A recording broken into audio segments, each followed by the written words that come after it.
All right, so I already think I like where you're going with this one.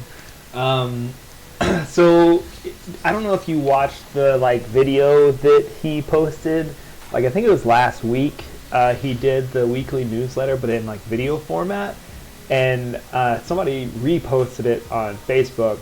I think either today or yesterday, and I watched it because I was really curious to like see him do his like stuff live, because that's like watching how someone does technical analysis like gives you a lot of insight into like just everything about them. Well, in a trading sense, so that was really really good to watch.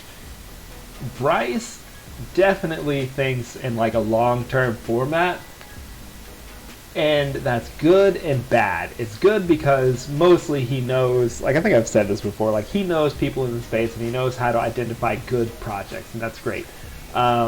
And he trades proactively. Like he'll set buy zones at support or whatever, or like announce, like this is a great buy zone or whatever, and like he'll set that ahead of time, which is fine because we set our trade, like, well, not, I say we, but I mean the way I do it and the way I'm like teaching everybody in the chat like to do it is essentially proactive, but like we're still like you don't just like set your bid and just leave it and go. Like when the bid comes in, like technically you should be setting like an alert and look at that alert whenever it comes in to take the trade or not, because just because price is at that point does not mean it's a good buy. Like just because something is cheap does not mean you want it.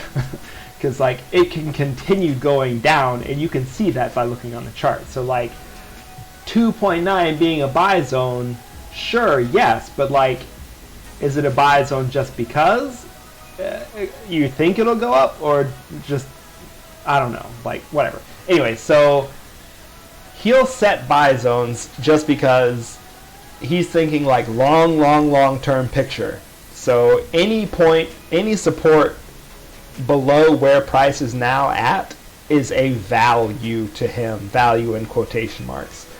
But he has so many people in the group that are traders or like trying to be traders and are not thinking about shit, a year down the line.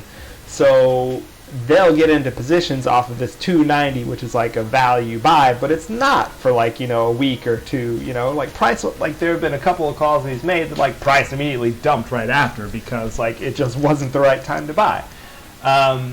So he thinks proactively for the future, and most of the people in the chat and the traders, you want to think reactively to certain criteria and stimulus. All that aside, let's look at it. Like if I was on the daily chart and I'm looking at 290, like why the fuck, like yeah, it's support, but like I don't see any reason to get into it right now. Like it's holding above 295, but like I don't know. I wouldn't be getting it at 295. We have like divergence on three oscillators. 2 have been canceled out, but 3 are still valid. Like 295 may hold, but I don't know. Like there's no reason for me to expect it to go higher on the day, like for the next 2 days. Like from this chart, there's no reason for me to get into it now. Let's go to the 8 hour. Around the same support. Divergences still on 3 oscillators, haven't been canceled. If I was looking at this from like a swing perspective, I can still see price going lower than this. Like it's tested this support a couple times and hasn't really responded well. You have resistance higher, support, like you have a real tight resistance and support zone. So it's just consolidating here. I can absolutely see it getting down lower the next couple days, especially with divergence. These haven't been canceled. They're all getting lower and potentially going to trigger. So I can absolutely see lower price than 290. Again, 8 hour chart, I wouldn't do anything with this. I would just wait. 4 hour chart.